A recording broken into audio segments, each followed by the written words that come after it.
You can have your Main event of the evening.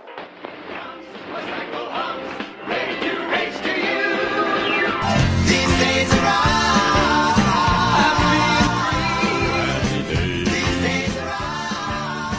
Hello and welcome to These Days Are Ours, a Happy Days podcast. I'm Peter, And I'm Joe. and today we are discussing the first of 5 episodes that for some reason aired after the finale of Happy Days. So how was your weekend? Okay, Peter, tell us what happens in So How Was Your Weekend? At the Cunningham house, Marion and Joni are getting ready to go visit Marion's mother in Larsonville for the weekend to help her pack up before she moves. Marion hasn't actually told Howard yet because he hates being alone, but he hates Marion's mother even more. According to Joni, he has good reason. She trained her cat to attack him and rubbed tuna fish on Howard's throat. When Howard arrives, Marion tells him that she's going, and Howard takes it well once he learns that he doesn't have to go. You take my car, you take my daughter, as long as you don't take me. Once she's gone, Howard remarks that he hates to be alone, and Fonzie says they can have fun together. Oh, no, Fonzie. I'm not allowed to have that kind of fun. Not that kind of fun, but guy stuff. Poker, bowling, snapping towels. Howard likes the idea of playing poker. He used to play against German POWs back in the day. But, of course, when they won, we took the money back from them. Marion and Joni arrive at Mother Kelp's house, and she greets them by complimenting Joni's appearance and accusing Marion of gaining weight and wearing an unflattering dress. Are you putting on weight or are you shrinking? I haven't gained a pound in 8 years. Well, it must be that baggy dress. What took you so long to get here? Then she gets Howard's name wrong. Marion gives her a pie, and Mother Kelp decides to give it to the neighbors because boysenberry stains her dentures. Marion always forgets about them, because she didn't go with her mother to get them, all because she was in labor with Joni. Marion still thinks it's going well, and takes her mother's criticism in stride. They start going through records, and Mother Kelp finds one that Marion used to do a dance to. When Marion doesn't want to do it, Mother Kelp throws the record down, and Marion acquiesces, huffing her way through On the Good Ship Lollipop. On the good ship, lollipop,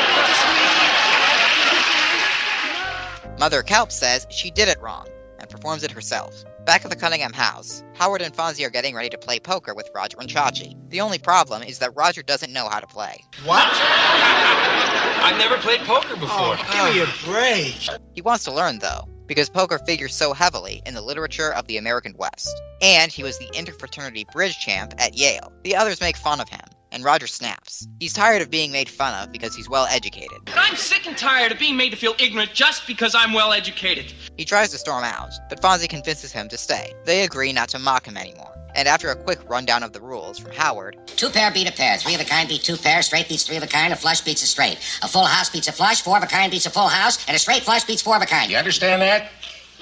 Good. they begin to play. The next day, Mother Kelp's house is nearly empty after the garage sale. Joni remarks that she sold an ugly old vase to a Mr. Larson for $15, and Marion is horrified. You sold that vase for $15? I tried to get 20, but they wouldn't budge. Her great-uncle Hedrick brought that vase all the way from Sweden, and Mother Kelp will blame Marion unless she gets it back. She's going to have to check every Larson in Larsonville. Back at the Cunningham house, Roger has won every hand off screen, as he begins to deal the next one.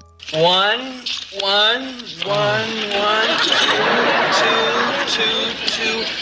Chachi blows up at Howard, accusing him of poisoning Joni's mind against him. Howard tells Chachi he's dumber than Howard thought. Fonzie keeps them from arguing more when the pizza arrives, but a new argument breaks out when Howard has to pay $2 and everyone else has to only pay $1. Wait a minute, why do I have to pay twice as much as them? Because you held your breath until we ordered mushrooms.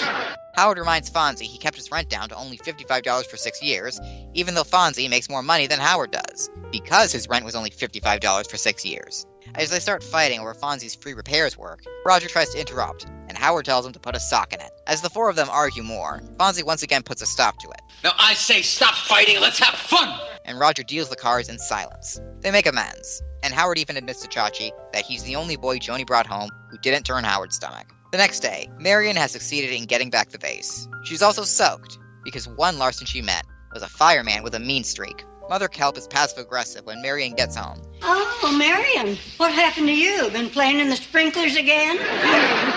And she's not all that happy to have the vase back. She even tells Marion to give the vase, which she bought back for $100, to the Goodwill. Marion shatters the vase on the ground. I took it and threw it on the ground. and Mother Kelp laments that now she has nothing to remember her beloved Uncle Hedrick by. Marion tells Joni to pack up their things. They're leaving. She wonders why nothing she does is good enough for her mother. And Joni recalls the fuss the first time she went shopping without Marion. Wasn't Marion a little hurt that Joni didn't need her to pick out her clothes anymore? Well, that was just so you wouldn't spend your money so foolishly. And I was right. You still haven't used that paper bathing suit. Maybe it's the same way with Mother Kelp. Maybe she's afraid that if she does say out loud that Marion is a terrific daughter, and Marion is, then Marion won't need her at all anymore. Marion tells Joni that she's a terrific daughter. And as Joni goes to get her a towel, Marion tells her mother that she was wrong to break the vase. But Mother Kelp was being a horse's patoot, and she's going to sit down and listen to Marion. She can't treat Marion this way anymore, and if she does, then Marion won't come over anymore. Mother Kelp admits she's glad Marion came to help. She's always glad when Marion comes to help. Well, why don't you tell me that?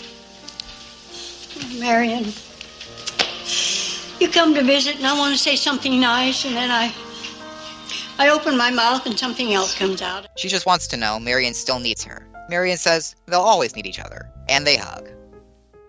Thank you, Peter. That was So How Was Your Weekend? It first aired back on June 28th, 1984. The 83-84 television season was over, so Happy Days moved back into its old 8 o'clock time slot. Welcome back.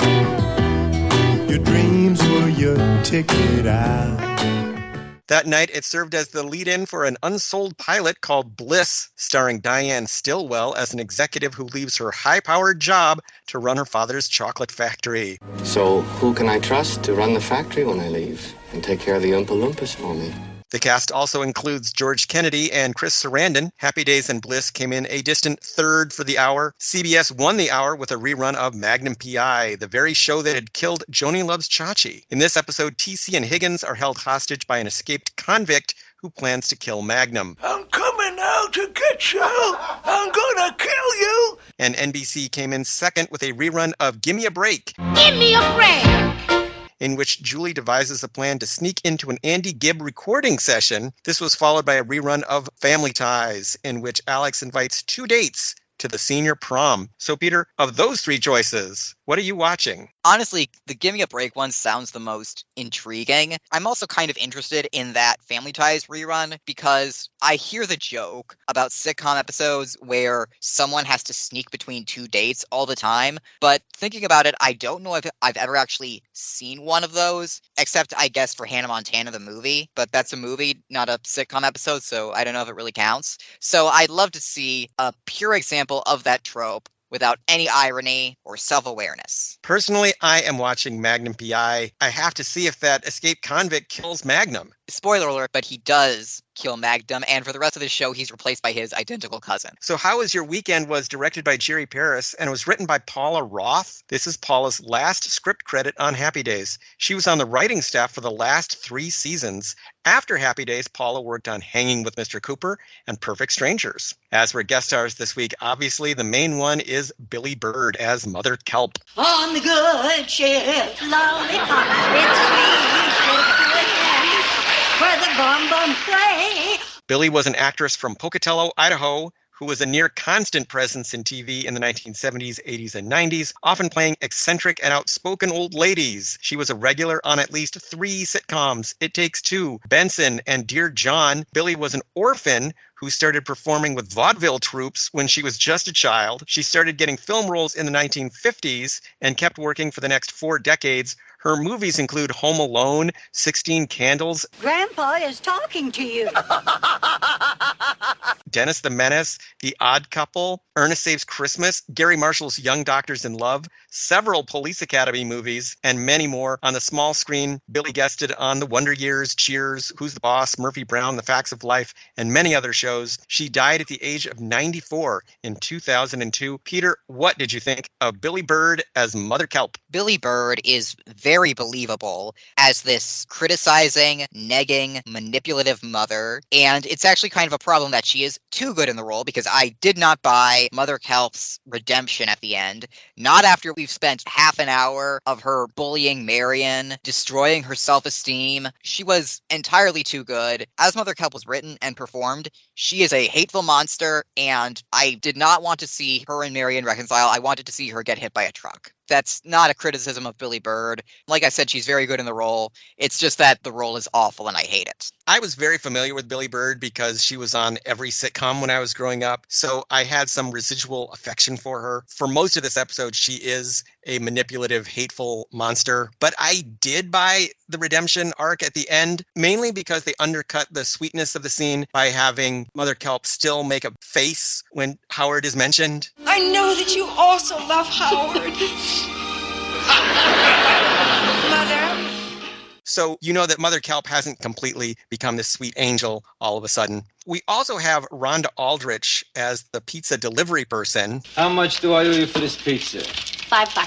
$5. 1, 2, 3, 4, 5. Rhonda was near the beginning of a long career in TV and film when she did this episode. You could have seen her on Star Trek The Next Generation, Married with Children, The Middle, Golden Girls, Night Court, Wings, and many more shows. Her movies include Crocodile Dundee in Los Angeles and Welcome Home, Roxy Carmichael. Peter, any thoughts on Rhonda Aldrich as our pizza delivery person? It's once again a functionally voiceless Fonzie girlfriend, and honestly, shame on Fonzie for tipping her with a kiss. This is for your time. How's she supposed to pay her rent with that, Fonzie? Fonzie leaned in and kissed her really without asking first or getting any kind of feedback from her other than just her remaining passive. Yeah, it's not great. As for songs this week, Fonzie says Marion is going under the river and over the forest to see her mother. Under the river and over the forest there to see your grandma. He's referencing Over the River and Through the Woods, a traditional holiday song based on an 1844 poem. Over the river and through the woods to grandmother's house we go. The horses wait to carry the sleigh through wide and drifting snow. Marion Ross and Billy Bird both perform On the Good Ship Lollipop. This was the signature song of child actress Shirley Temple and was written for her 1934 film Bright Eyes by Richard Whiting and Sidney Clare. On the good ship Lollipop, it's a sweet trip to a candy shop. The song was a major hit for Mae Questel in 1934 and a minor hit for Tiny Tim in 1969. On the good ship, lollipop, it's a sweet trip to a candy shop. I like the fact that Marion doesn't want to do it because it's a very undignified performance for a woman who is old enough to have adult children. Mother Kelp, meanwhile, has no such reservations. If it lets her humiliate her own adult child, she just goes for it and she gives it her all. Also, something that I did not know about this song that I learned by reading Shirley Temple's autobiography was that this song is not about an actual ship like a boat. It's about a plane. I want to make some noise with real life aeroplane. The Good Ship Lollipop is an airplane, dropping, I guess, bombs made of candy. As for cultural and historical references this week, Howard admits to eating frozen chicken. One time I ate frozen chicken, and she's never forgotten. This is not recommended because freezing chicken merely stops bacteria from growing. It does not kill existing bacteria. For that, you'll want to actually cook the chicken. Now we know. And knowing is half the battle.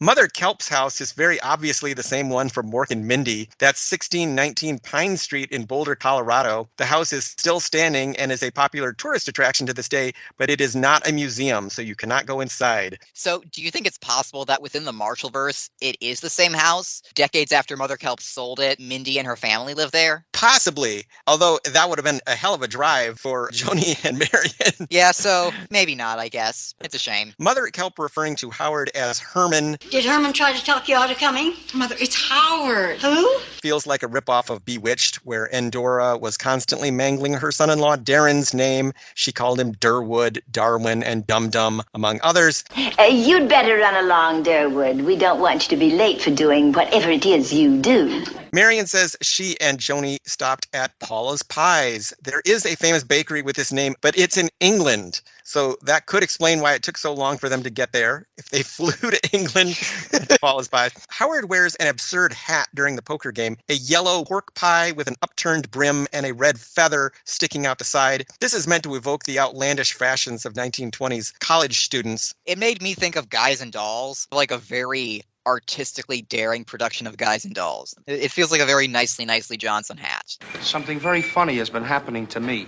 Sitting here, I mean. Like Roger, I have no idea how poker is played, so literally all the poker references in this episode are beyond me. I did learn the difference between a straight and a flush in poker. A straight is when you get 5 cards of sequential rate, regardless of suit. A flush is when you get 5 cards of the same suit, regardless of sequence. A full house is 3 cards of the same value, plus 2 more of the same value. How familiar are you with the rules of poker? Only somewhat. I am familiar enough that everything you said sounded right enough, but not so familiar that I actually understood any of it. As for Roger's observation that poker figures so prominently in the literature of the American West, I really want to learn how to play poker.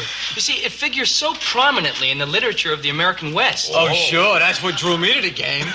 that's such a broad statement that I don't know how to begin corroborating it. Given the time period of this story, circa 1965, I'm guessing Roger is referring to the novels of Zane Grey and Louis L'Amour. Whether or not poker figures prominently into their work, I do not know. How familiar are you with the literature of the American West? I do know about Maverick, and that's set in the American West, and he's a poker player, so it sounds like it could be right. Roger claims to have been the interfraternity bridge champion at Yale. I happen to have a very good card sense.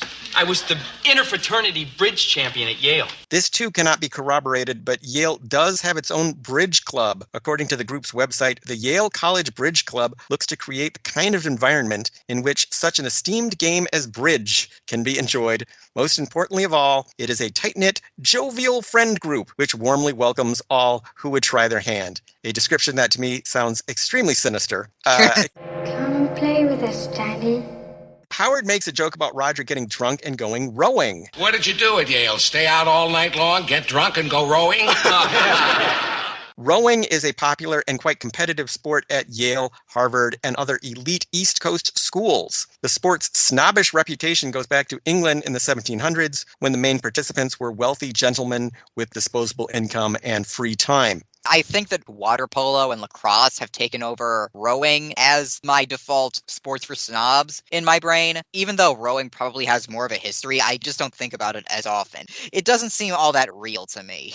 There is some weird money stuff going on in this episode, so bear with me. Remember, this is set in 1965. Joni sells the vase for $15 at the garage sale. That's $150 in our money. Steep, but not impossible. But then Fonzie pays $5 for the pizza. That would be $50 to us, which I think is totally ridiculous for what we see delivered. So I started thinking that the Happy Days writers weren't even bothering to convert the prices to 1965 money anymore. But then Mr. C says that Fonzie's rent is $55. That's $550 to us, which seems low, but maybe reasonable for a rented room over a garage. But finally, Marion buys back the vase for $100, which would be $1,000 in today's money. That's absolutely impossible. This episode is very strange. I have to wonder if maybe at this point the writers are just messing with us. How much pizza could you buy for $50? More than what we see, right? There's just more pizza left outside on the front porch because the pizza girl was mad that Fonzie didn't actually tip her.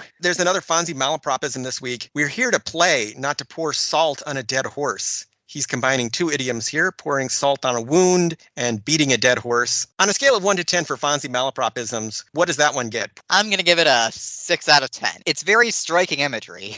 Now, Roger says, money is such an ugly subject. Remember what Thomas Aquinas said? Put a sock in it, Blondie.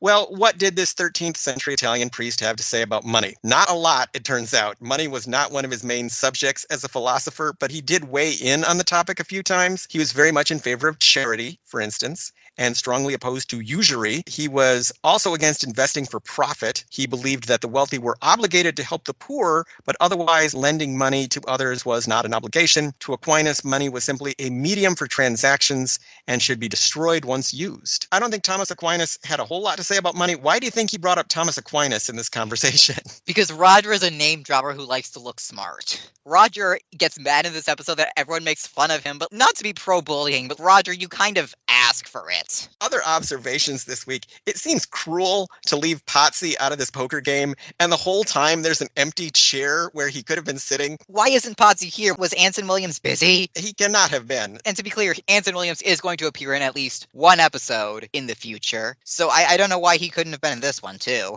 Chachi says that Howard poisoned Joni's mind against him. You know, everything was fine between me and Joni until we moved back down here and you poisoned her mind against me. Did he not even see the episode, The Ballad of Joni and Chachi? Does he not remember the arguments he and Joni had that had nothing to do with Howard? Well, like Roger, Chachi is also an idiot. I cannot remember Marion's proud Swedish heritage ever being a thing on Happy Days until this season, but now it's been mentioned several times, like they were planning that trip to Sweden, and now she's talking about her Swedish relatives. Are they trying to make Marion's Swedish heritage a thing? Yeah, I guess so. Granted, the fact that they only started bringing it up now does kind of make it seem like, oh, I guess Marion should also have an ethnic background if Howard has one, being Irish. Oh yeah, they haven't brought up Howard's Irishness in quite a long time. So, Peter, were there any outstanding Happy Days fashions in So How Was Your Weekend? Marion wears a very nice blue dress at the beginning of the episode, which Mother Kelp insults, and Joni later assures her is in fact a nice dress. And I also want to give a shout out to Roger's visor, which everyone makes fun of him for. And honestly, watching it, I thought that there was going to be some sort of twist where he was using the visor to cheat somehow, like it had mirrors in it or something. But no, Roger is just good at poker even though he's never played before. I honestly thought for a while that there was going to be some sort of twist that he was hustling them as revenge for being mean to him. That would have been a much more interesting story, I think, than what Happy Days ended up going with. So, Peter, I will ask that age-old timeless question. Was this episode any good? I feel like there was a definite mismatch between the A plot and the B plot. The A plot is kind of what we've come to expect from Happy Days. It's a balance of jokes and legitimate emotional stuff. It's about Marion coming to terms with her mother and the way that her mother treats her and finally standing up to her after years. And then you've got the B plot, which is all of the guy characters hang out together and they fight for a little while and then they stop fighting. And that's really it. I've spoken earlier about my misgivings about the A plot. Even so, there is good stuff that I like about it.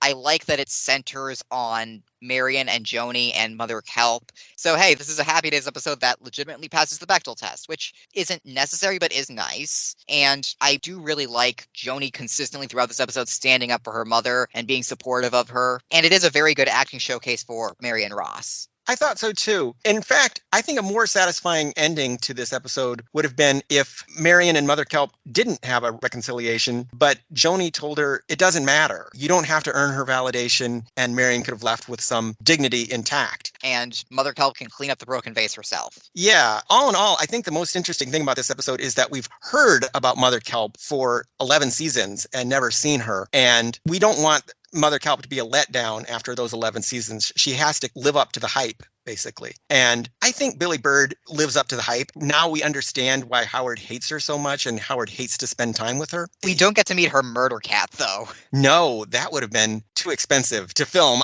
I think. All in all, I'm glad we got to eventually meet Mother Kelp, even though this episode is a little uneven. And you're right, the A plot and B plot don't really fit. They feel like maybe two episodes that kind of were half written and then thrown together into one mishmash of an episode. And that's why we have this generic title of So How Was Your Weekend? You know what it kind of reminded me of? It reminded me of the movie Love Actually. And there's a scene in Love Actually where Emma Thompson is having a crying breakdown to Both Sides Now by Joni Mitchell because she realized that her husband is cheating on her. I've looked at love from both sides now. Then it cuts to a scene of some British guy going to America because he wants to hook up with American women because they'll be charmed by his accent and he won't have to do anything. And he immediately meets 3 hot roommates who are into him. Are you from England? Yes. Oh, that is so cute. That's what this disconnect reminded me of. So, Peter, how can people keep up with us and find out about all the wonderful things we are doing? Listeners can follow me on Blue Sky at petervolfranc.bsky.social. That's PETERVULFRANC. And they can follow me on Blue Sky at joblevins.bsky.social. They can find this podcast online at thesedaysaroours.libsyn.com. And they can email us with questions, comments, and concerns at thesedaysaroourspodcast@gmail.com.